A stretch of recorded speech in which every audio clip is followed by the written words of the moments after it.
Mark, first I wanted to ask you what appealed to you about this project? Well, what you just said before, which is you just don't see films like this anymore. The epic scale of the story, the backdrop of the desert, and just the kind of... It's a kind of film that cinema was built for. You need to go into that room and lose yourself in another world, and that's exactly what happens. What did you feel when you read the script? I was really blown away by the story.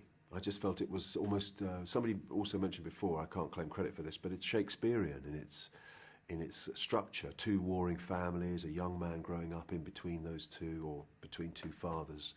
It was epic in scale. So let's talk a bit about your character. How do you see him?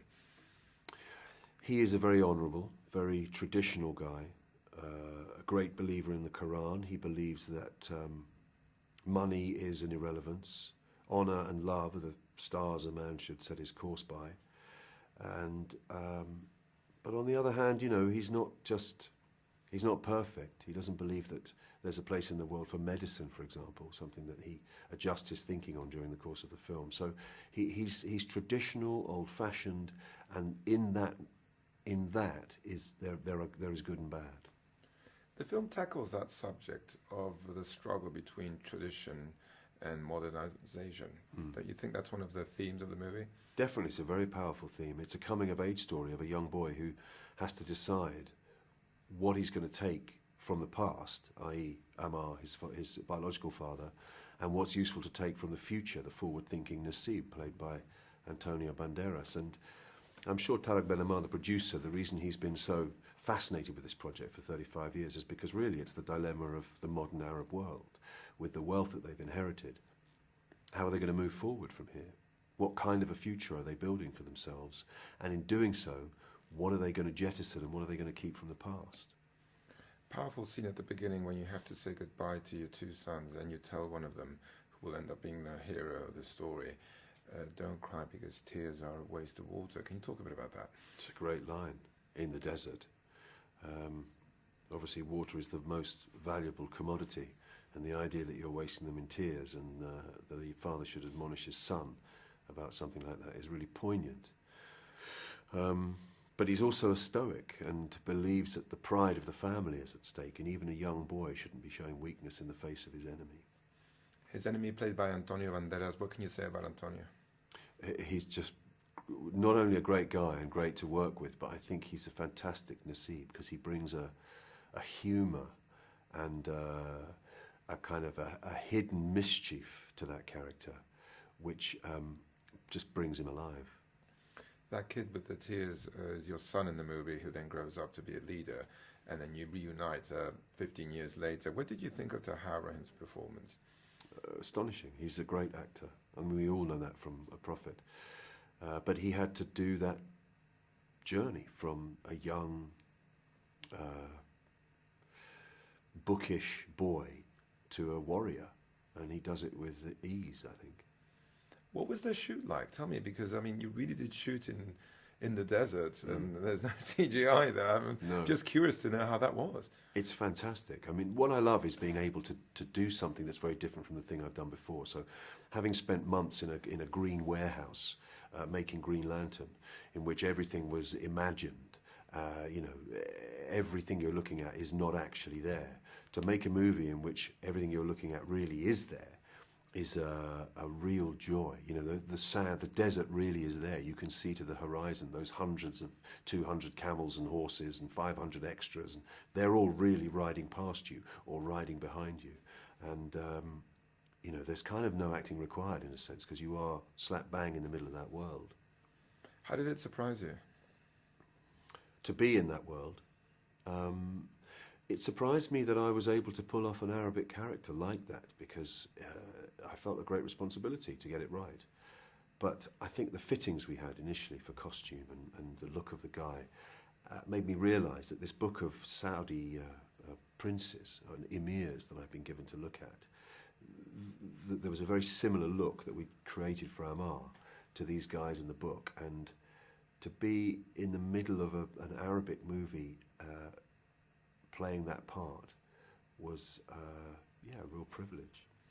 Sure, a lot of the merit is Jean-Jacques. Can you talk a bit about how he helped you and what is he like as a filmmaker? Well, he's a great director, and he never didn't know the answer to a question. I should say he always knew the answer to every question I asked him. And that's kind of what you want from a director. You want to be in a safe pair of hands, which he absolutely is. And he's more of a philosopher academic, or he's as much of a philosopher academic as he is a director, because he's interested in the notion of tribe, family, connection between family and human beings and animals, as we know from the bear.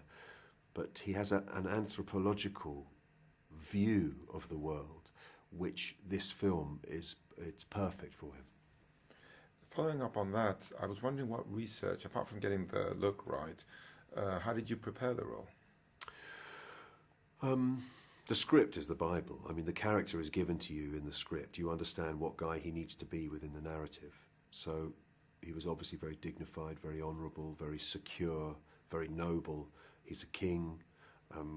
And those are the elements that you try to bring. Those elements are kind of international in a way. It's not just Arabic characters who have those character traits.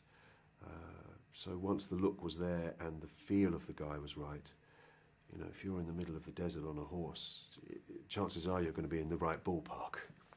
Did you ever think of movies maybe like Lawrence of Arabia or these styles of movies when you were working on this?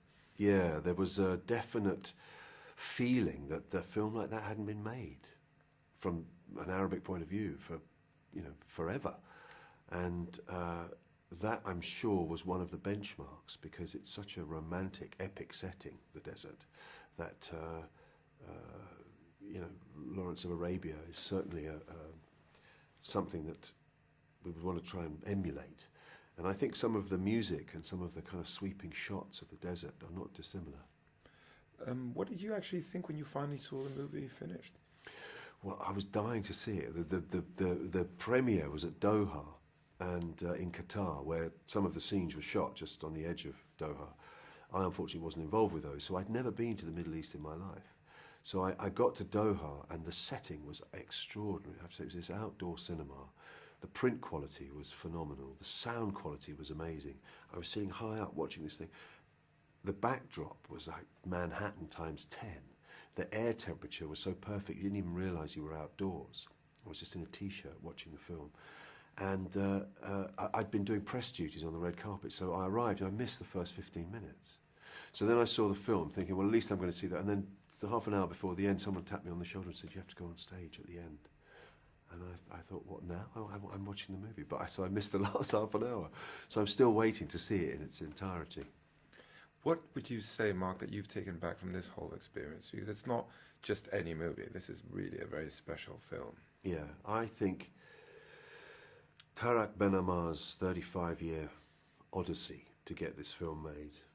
Jean-Jacques Hano, the perfect director. Tahar Rahim, what an actor. And stalwarts like Antonio.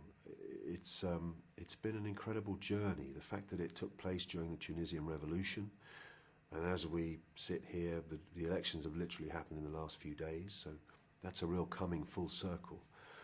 And it's a film about the Arabic world, about the dilemma facing the Arabic world and how it's going to move forward. The themes of it are about how they're going to use that wealth and what they're going to take from the past. So it's kind of epic on so many levels.